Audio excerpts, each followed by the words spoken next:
For today's video mga katiil, so naghigda pa tayo mga katiil kay to ang paa kagapon nagbasa, nagtulo ang tubig, marag na luya-luyahan po tagamay.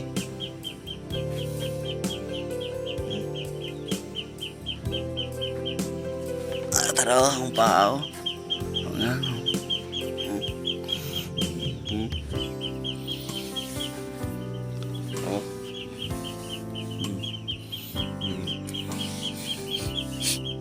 dako og mayo.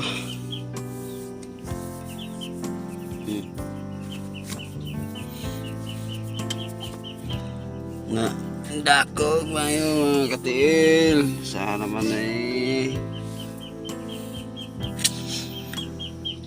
pero okay lang sa kirang may nani sa saan man na kita maginaatlan, pero dako gyapon akong pagpasalamat sa Ginoo mga katiil tungod bisan nila ni ato ang kalagayan pan gyapon ipasinati kanunay panalangin kusog yang ipasinati diri sa among kinabuhi.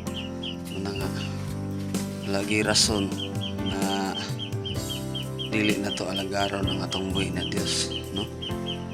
Niya na ba ta mga lagad mga katiil, na natay mga sakit, na natay mga balatian, nang ayaw paabota nga maingon na anita, ayaw paabota nga natay mga sakit ng gibati sa atong panglawas o sa tamuduol sa atong buhi na Dios.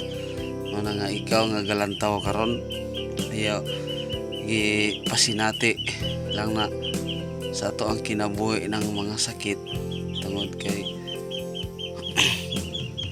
aron makailata og maayo sa Ginoo.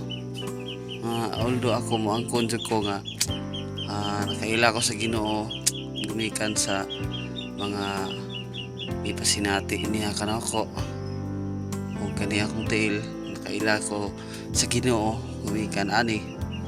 So karon nga sa ginani, so sabtan ako nga ato din na ato nang masinati tungod kay gusto lagi ang Dios nga moalagad og musimba niya.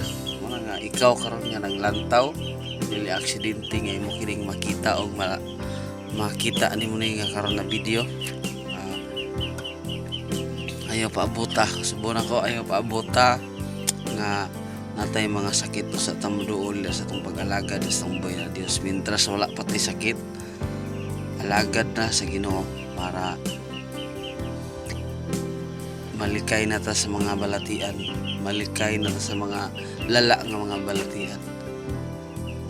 Natay mga kasinatian na balatian pero dili kayo mga grabe tungod kay naa na ang Ginoo naga-protection sa atong matag usa nga kinabuhi. Nga salamat ug dalaygon ang atong buhi ng Dios. God bless. Bye.